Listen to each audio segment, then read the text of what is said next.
보니 너무너무 기쁘고 즐겁습니다. 반갑습니다. 축복합니다. 사랑합니다. 은혜 많이 받으십시오. 예. 아유, 반갑습니다. 오늘 날씨가 좀 흐리잖아요. 날씨가 흐리면 마음도 쭉 가라앉는 것 같은 그런 느낌이 드는데, 오늘 찬양이 막 살짝 가라앉을 것 같은 우리의 마음을 확 일어서게 만들어주는 것 같아서 얼마나 이 힘이 되는지 모릅니다. 예, 감사합니다.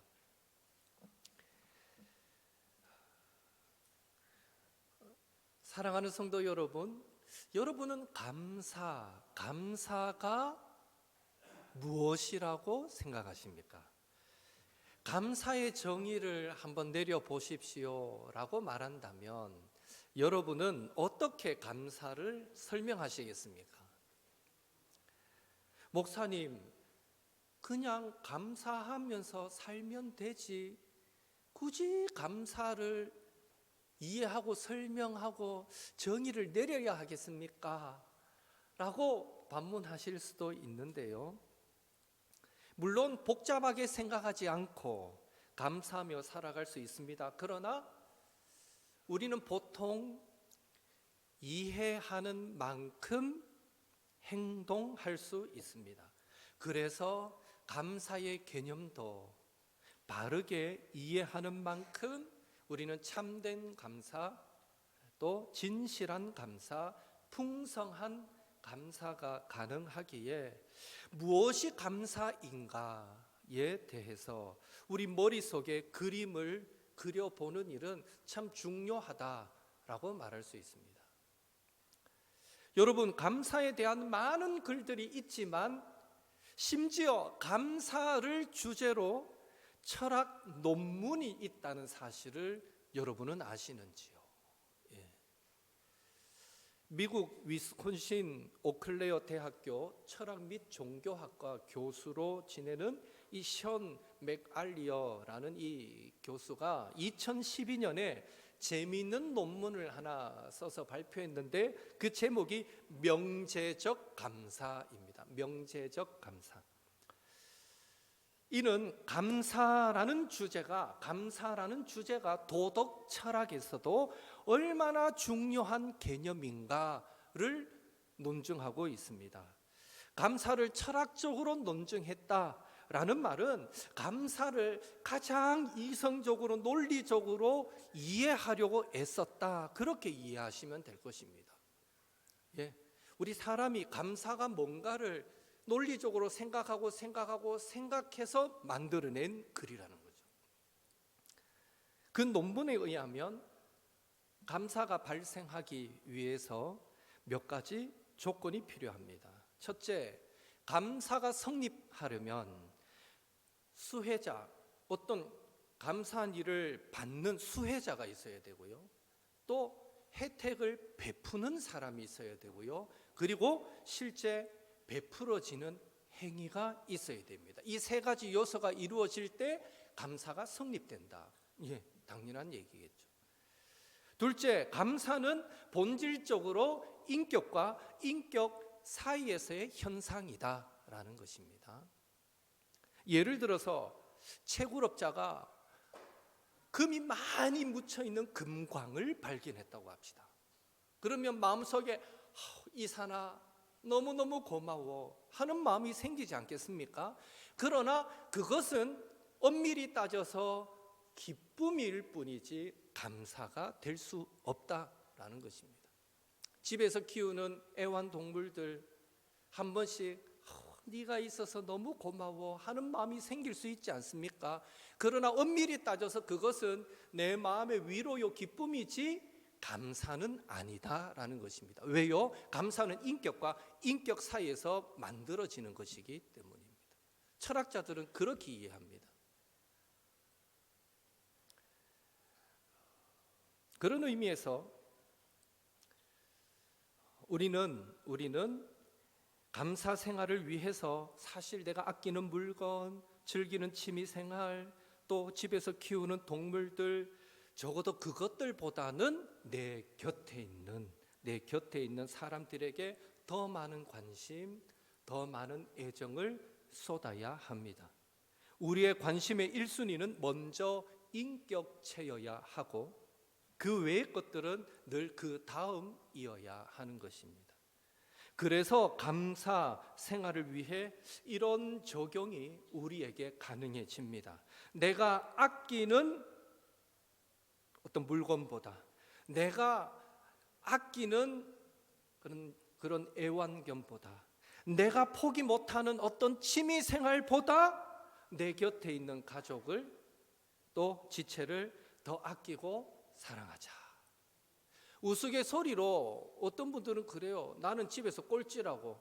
1번은 자식, 2번은 개, 3번이 내라면서 이렇게 우스갯소리로 하는 말이지만 이제 우스갯소리라도 순서가 바뀌어야 되는 거죠.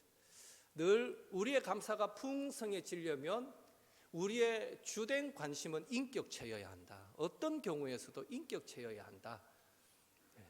전도하다 보면 한 분 아주머니는 교회 올 듯 말 듯 하는데 늘 못 오는 이유가 뭔가 하면 개 때문에 못 와요. 이 개를 누가 돌봅니까? 내가 교회 가면. 제가 데리고 오라 그랬어요. 괜찮습니다. 데리고 개 치즈 무이하려고요. 괜찮습니다. 다 이해할 테니까 데리고 오세요. 그래도 안 되는데 개가 스트레스 받을 수 있다. 예, 그 정도 되면 우상이죠. 예, 그 정도 되면 우상. 요즘 많은 사람들이 인격체가 아닌 다른 것에 정말 혼신의 힘을 다 쏟고 살아갑니다. 이 본질과 비본질을 구분하지 못하며 살아가는 경우가 너무 많은데요. 하여튼 감사는 인격과 인격 사이에서 일어난다. 셋째, 베풀어지는 행위는 그 수혜자에게 반드시 혜택이 되는 행위여야 한다. 기껏 베풀었는데 수혜자에게 아무 쓸모 없는 것이라면 그것은 감사가 성립되지 않는다라는 것입니다. 그래서 넷째, 감사가 성립하려면 혜택을 베푸는 사람이 의도적인 노력과 자발적인 희생을 감수해야 한다. 이 사람이 나를 위해서 일부러 의도성이 깔린 거죠. 일부러 이렇게까지 자발적 헌신이 담겨 있는 거죠. 이 사람이 일부러 이렇게까지 했구나. 그런 의도성과 자발성이 느껴질 때 수혜자에게 진정한 감사의 반응이 가능하다라고 그 논문은 설명합니다.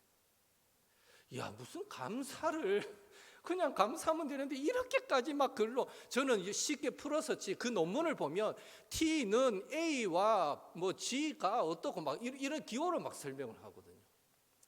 저도 그 글을 읽고 이해한다고 몇 번을 읽었습니다. 예.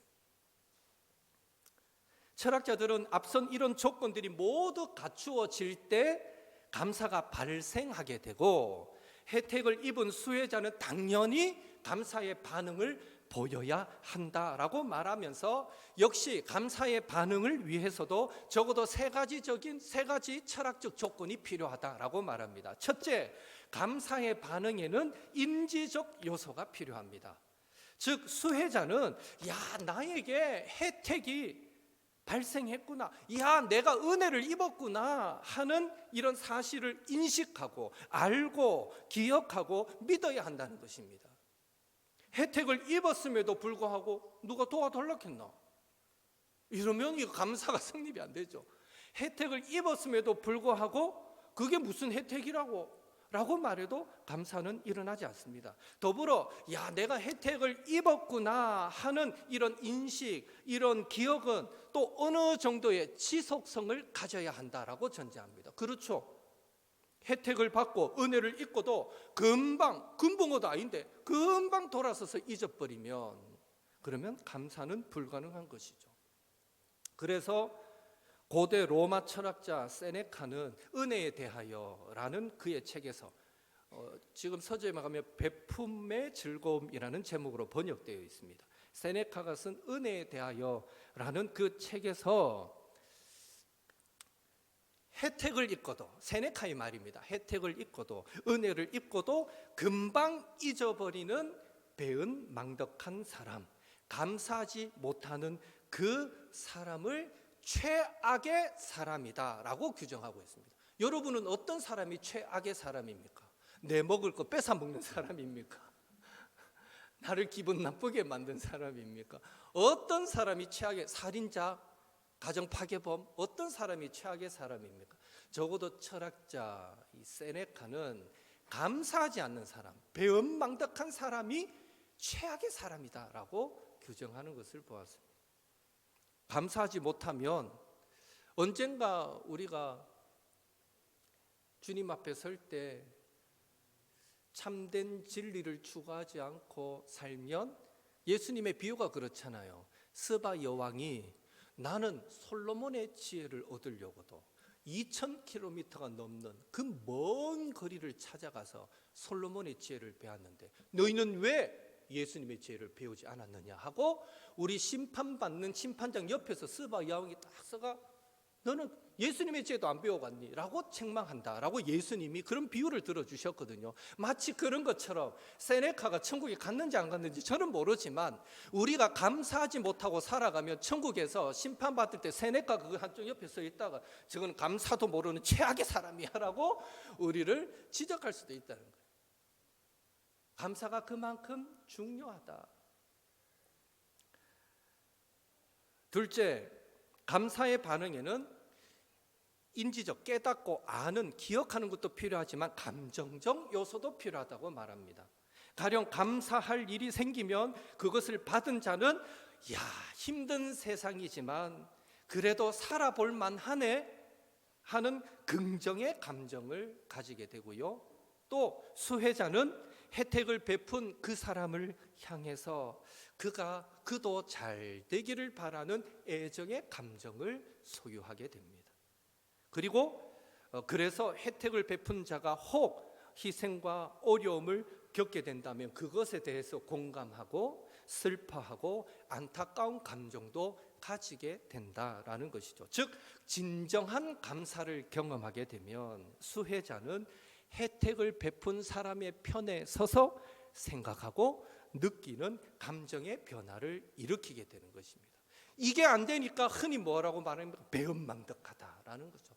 은혜를 입어놓고도 저렇게밖에 행동하지 못하나. 이거는 수혜자가 그 은혜를 베푼 자에게 제대로 된 반응을 보이지 않았기 때문에 일어나는 현상입니다. 세 번째로, 감사의 반응에는 외적인 행동도 드러나야 됩니다. 기억도 해야 되고요, 감정도 가져야 되고요, 또 겉으로 외적인 행동이 드러나야 됩니다. 감사한 일이 있을 때 수혜자는 반드시 감사의 말을 하거나 고맙다는 편지를 쓰거나 작은 선물을 함으로써 감사를 상호 소통해야 한다라고 그 논문 기록하고 있습니다. 감사의 상호성, 이 상호 교통하지 않는 것은 감사가 아니다라고 말합니다. 서로 소통하는 것까지가 감사라는 것이죠. 또 수혜자는 감사를 표시할 때에 나에게 혜택을 베푼 그 사람의 마음에 기쁨과 보람을 느낄 수 있도록, 야, 내가 돕기를 잘했어 하는 생각을 가질 수 있도록 적절한 행동, 그리고 최선의 반응을 선택해야 될 의무도 있다라고 그 논문은 기록하고 있습니다. 가령 이런 것이죠. 자녀들을 위해서 최선을 다하는 부모님을 대할 때 자녀들은 어떤 감사의 자세를 가져야 됩니까? 낳았으면 책임져야지, 이런 마음이 아니라, 그런 마음이 아니라 부모님의 사랑에 보답하는 사람이 되어야지, 감정적인 그런 마음을 품고 그런 자세로 매사에 어떻게 살아야 된다? 최선을 다하고 주어진 삶을 열심히 살아가는 태도, 즉 적절한 행동과 최선의 반응을 선택하며 살아갈 때 그 자녀가 진정 부모의 은혜에 감사하는 자녀다, 그렇게 설명할 수 있다는 것입니다. 이상 우리는 철학자들의 감사에 대해서 생각해 보았습니다.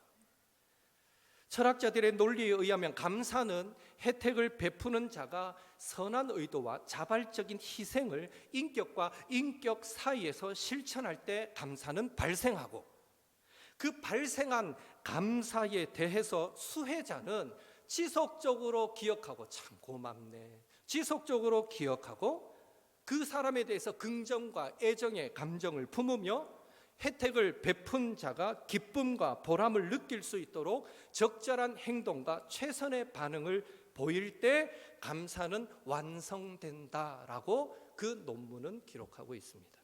굳이 성경적인 감사의 의미를 찾지 않더라도 철학자들의 감사만 잘 이해하고 실천해도 이 사회는 얼마나 아름다워지겠는가 하는 생각을 해보게 됩니다.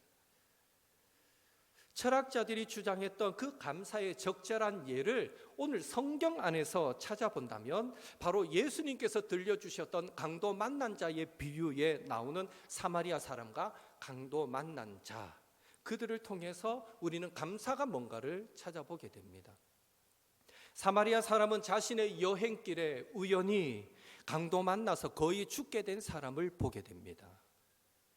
그 사람을 못 본 척 피해 지나갈 수도 있었지만 그렇게 하지 않았습니다. 의도성이 들어가는 거죠. 잘못하면 자신도 그 당시 그랬거든요. 먼저 한 사람을 때려서 거의 죽게 만들어 놓고 강도들은 주변에 숨어 있습니다. 그러다가 지나가는 사람이 그 사람을 도우려고 서면 또 공격해서 그 사람을 괴롭히는 형태의 강도질이 흥행했기 때문에 고민되겠죠. 야, 내가 이 사람을 돕다가 나도 강도 만나 큰 피해를 입는 것은 아닌가라는 전제를 해야 하기 때문에 그런 희생까지 전제하면서 자발성이죠. 자발성. 그렇게 강도 만난 자를 도와서 치료하고 살렸던 것입니다. 이 사마리아 사람은 정말 감사를 불러일으키는 사람, 감사를 발생시키는 사람이었다라고 말할 수 있습니다. 성경에는 기록이 없지만 그 강도 만난 자가 그렇게 극적으로 살아서 다시 사랑하는 가족의 품으로 돌아갔다라고 전제합시다. 그에게서 기대할 수 있는 반응이 무엇이겠습니까? 이야, 좋다. 죽다가 살았네. 다행이다. 죽다가 살았네. 단순한 기쁨, 감격뿐이겠습니까? 아닙니다. 당연히 그 이상일 것입니다.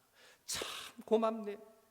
내가 세상 어디에서 그런 사람을 만날 수 있을까? 인식입니다. 기억하는 거죠. 베푼 은혜를 기억하는 거죠. 그래도 세상 살만하네. 긍정의 마음을 품는 거죠. 나도 기회가 된다면 사람을 도우며 살아야지. 애정, 나도 그 사람을 만날 수만 있다면 언젠가 돕는 자가 되어야지. 애정의 감정도 품는 거죠. 그리고 나도 그 사마리아 사람처럼 선행을 실천하고 그 사람에게 부끄럽지 않도록 최선을 다해 살아야지. 의도성과 자발성을 갖춘 어떤 외적인 행동까지 결단하게 될 것입니다. 이런 진정한 감사의 반응을 보이게 된다라는 것입니다. 결국 철학자들이 주장하는 감사는 사실 예수님께서 말씀하신 감사의 원리와 크게 다르지 않습니다. 그 말인즉 감사하는 삶은 인간의 당연한 도리요 마땅한 삶의 자세다라는 의미가 되는 것입니다. 이번 한 주간을 살아가실 때 우리 사랑하는 옥토의 성도님들은 선한 의도와 자발적인 헌신으로 우리 주변 사람들에게 선행을 실천하여서 감사를 발생시키는 사람, 감사를 불러 일으키는 그런 성도들이 되시기를 예수님의 이름으로 축원합니다. 더불어서 우리가 누군가의 호의를 입었다면 지속적으로 기억하고 호의를 베푼 자를 향하여 긍정과 애정의 감정을 품으며 또 그들이 기쁨과 보람을 느낄 수 있도록 더 적절한 행동과 최선의 반응을 보이며 살아가려고 애쓰므로 역시 우리는 감사를 표현하는 성도들도 되시기를 예수님의 이름으로 축원합니다. 서로 한번 인사하겠습니다. 감사를 불러일으키는 성도가 됩시다. 예. 한 번 더 인사합시다. 감사를 표현하는 성도가 됩시다. 예. 사랑한다는 말도 표현할 때 알 수 있듯이 감사도 반드시 표현해야 된다. 이렇듯 감사는요, 받은 혜택에 대한 수혜자의 책임 있는, 진정성 있는 자발적 반응이어야 합니다. 그런데 상담학에서, 이제는 상담학입니다. 상담학에서는 감사를 다양하게 구분하는데요. 가령 예를 들어서 긍정적 감사, 또 반응적 감사, 거짓 감사 등등 감사를 다양하게 구분하는데요. 특별히 우리의 감사가 가족 사이에서 혹은 대인관계 안에서 거짓 감사가 될 수 있다라고 경고해 주고 있습니다. 마치 자신을 온전히 주는 감사의 행위를 하는 것 같으나 사실은 어떤 결과를 얻기 위한 수단으로 감사의 껍데기를 취할 뿐이다 라고 말하고 있습니다. 그걸 거짓 감사다라고 상담학에서 말합니다. 예수님도 비슷한 예를 바리새인과 세리의 기도 비유에서 들어주셨습니다. 누가복음 18장에 보면 기도하는 바리새인은 하나님과의 관계에서조차 감사를 자신의 영적 과시와 교만을 위해 이용하고 있는 것을 우리는 보게 됩니다. 바리새인이 하나님께 올리는 그 감사 기도의 형식은 잘못되지 않았습니다. 다만 문제는 그가 하나님께 감사하나이다 하면서 열거했던 감사 기도의 내용이 잘못되었다라는 것입니다. 우선 바리새인은 하나님께 자신의 죄를 고백하지 않습니다. 죄의 고백은 어떤 예배나 기도에서도 반드시 전제되어야 합니다. 이사야 59장 2절 함께 읽겠습니다. 이사야 59장 2절, 오직 너희 죄악이 너희와 너희 하나님 사이를 갈라 놓았고 너희 죄가 그의 얼굴을 가리어서 너희에게서 듣지 않으시게 함이니라. 아멘. 죄는 하나님과 우리 사이를 갈라 놓아서 우리가 드리는 그 기도 소리를 하나님이 듣지 못하시도록 막는 역할을 합니다. 그래서 기도할 때는 반드시 먼저 죄고백, 회개가 전제되어야 하는 것입니다. 그래서 오늘도 장로님 대표 기도하실 때 매번 그렇잖아요. 여러분 들어서 아시겠지만 대표 기도하실 때 늘 먼저는 하나님께 영광을 돌린 이후에는 죄고백을, 회개의 기도를 먼저 하나님께 드리는 것입니다. 그렇게 우리의 죄를 회개하고 나서 우리가 구할 때, 간구할 때, 도구할 때 하나님이 들으신다라고 믿기 때문인 것이죠. 이렇게 기도할 때 먼저 죄를 고백해야 한다라는 것은 나의 비교의 대상이 거룩하시고 완전하신 하나님이심을 의미합니다. 우리는 거룩하신 하나님 앞에서 내가 얼마나 허물 많은 사람이고 얼마나 죄로 더럽혀진 존재인가를 돌아보고 깨닫고 회개해야 된다라는 것이죠. 기도의 대상이 하나님이시듯 기도할 때, 회개할 때 우리의 비교의 대상은 거룩하시고 온전하신 하나님이신 것입니다. 그러나 바리새인의 감사 기도는 출발점부터 잘못되었습니다. 누가복음 18장 11절 같이 읽겠습니다. 바리새인은 서서 따로 기도하여 이르되 하나님이여 나는 다른 사람들 곧 토색, 불의, 간음을 하는 자들과 같지 아니하고 이 세리와도 같지 아니함을 감사하나이다. 원문을 보면 바리새인은 오 하나님 감사합니다 부터 먼저 말합니다. 오 하나님 감사합니다 를 먼저 외쳐놓고 이어서 영적으로 비교해서 자기보다 열등하게 보이는 그 죄인들과 자신을 비교하면서 나는 다른 사람들 곧 토색, 불의, 간음하는 자들과 같지 않고 특별히 이 세리와도 같지 않습니다 라고 기도를 이어갑니다. 그게 감사의 내용이었습니다. 바리새인의 비교는 감히 얼굴도 들지 못하고 가슴을 치며 통곡하고 회개하고 있는 세리와의 비교에서 절정을 이루는 것입니다. 그는 세리를 가리켜 이 세리라고 표현하고 있잖아요. 이 세리. 4, 5세기를 살았던 기독교 신학뿐만 아니라 서양 철학사에 지대한 영향력을 끼쳤던 어거스틴은 이 부분을 해설하면서 바리새인이 세리를 두고 이 세리라고 말한 것은 경멸과 멸시의 표현이었다라고 기술하고 있습니다. 이 세리, 막 바퀴벌레 보듯이 이 세리, 경멸과 멸시의 표현이었습니다. 누가복음 15장에 나오는 잃었다가 찾은 아들의 비유에서 그 둘째 아들 탕자의 형, 그 형이 아버지에게 아버지의 살림을 창녀들과 함께 삼켜버린 이 아들이 돌아오매라고 말하고 있는데, 이때 동생을 이 아들이라고 표현하는 것도 역시 경멸과 멸시의 표현이었습니다. 지금 바리새인은 감사를 고백하면서 영적인 교만이, 동료들에 대한 우월감이, 죄인에 대한 경멸과 멸시가 가득 들어있는 감사의 기도를 올렸던 것입니다. 당연히 하나님은 그런 바리새인의 감사 기도를 기도로도 인정하지 않으셨고 감사로도 인정하지 않으셨습니다. 이렇듯 감사의 말이 들어있다고 해서, 혹은 그렇게 말하는 사람의 태도가 진지하다고 해서 그 모든 내용이 참된 감사를 표현한다고 말하기는 어렵습니다.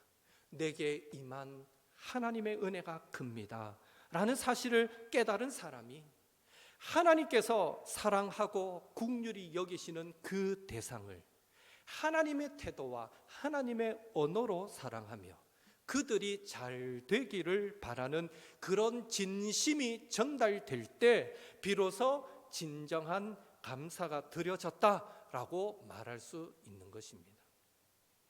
오늘 우리가 읽은 누가복음 17장 11절에서 19절에 또 진정한 감사의 예가 나옵니다. 예수님이 한 마을에 들어가셨을 때에 나병, 문둥병을 했죠. 예전에는 나병에 걸린 10명의 사람들이 찾아와 소리를 지릅니다. 예수님, 우리를 불쌍히 긍휼히 여겨주십시오 라고 소리를 지릅니다. 예수님은 그들에게 제사장에게 가서 여러분의 몸을 보이십시오 라고 말씀해 주셨고, 그래도 이 10명의 사람들이 믿음이 보통 믿음이 아니에요.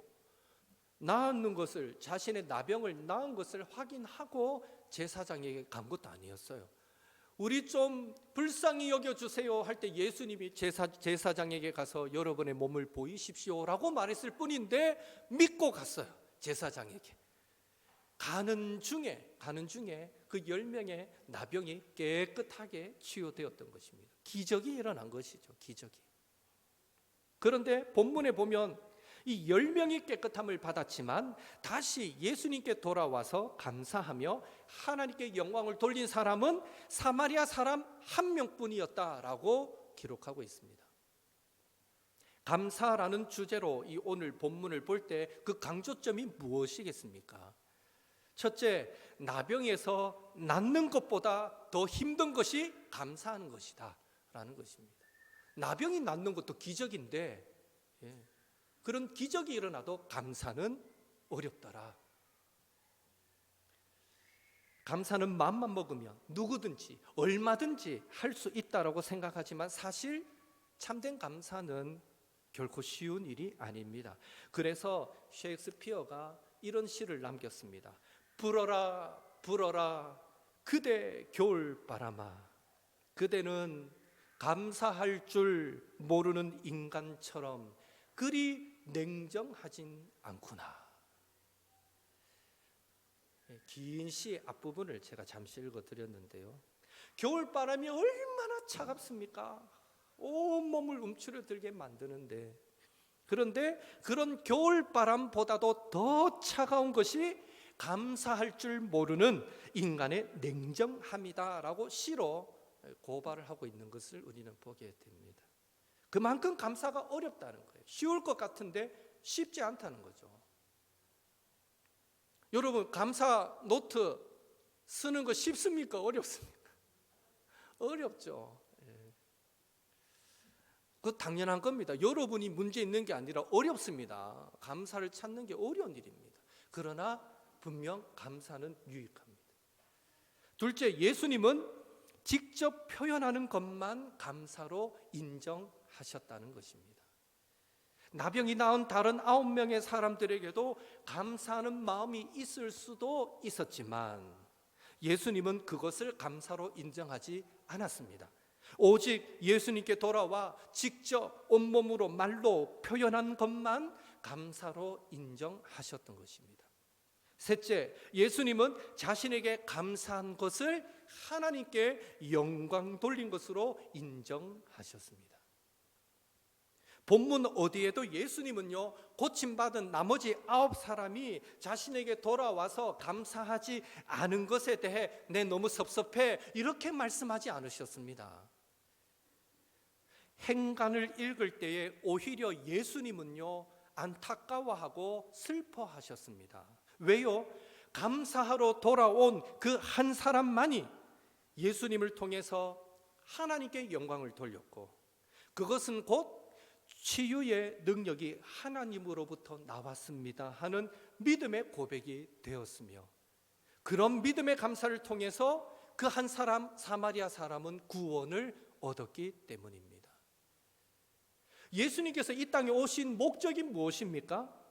건강한 자에게는 의사가 필요 없고 병든 자에게 필요하듯이 예수님은 죄인을 찾아서 구원하기 위해 이 땅에 오셨습니다.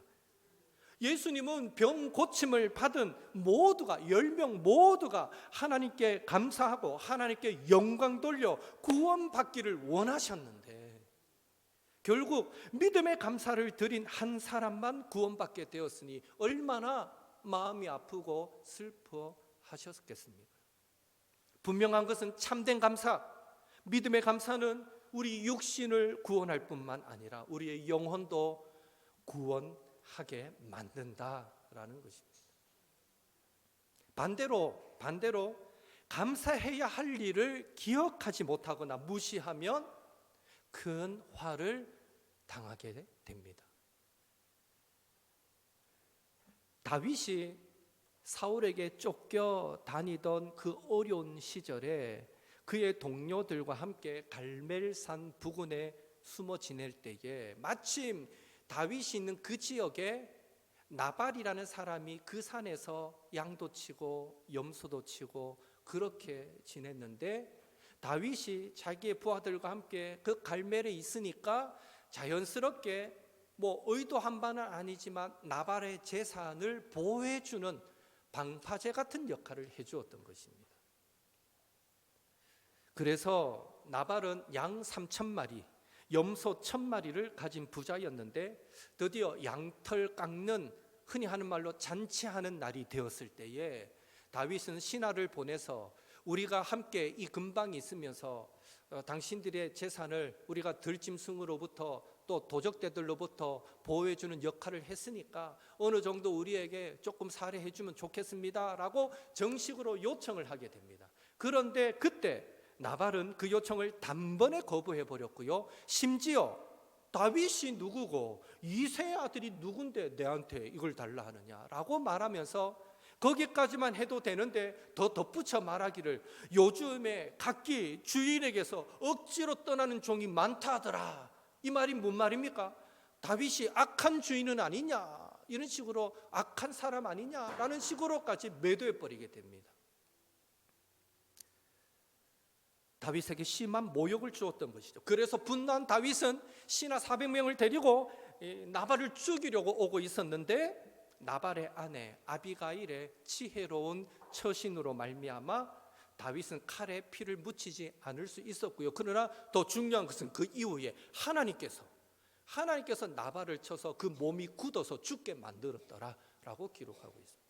그러니까 감사하지 않는 사람, 감사를 모르는 사람을 하나님이 결코 좋아하지 않는다라는 것을 우리는 분명히 알 수 있습니다. 감사하지 않는 마음은 완고한 마음입니다. 감사하지 않는 마음은 궁극적인 감사의 대상이신 하나님을 인정하지 않는 마음입니다.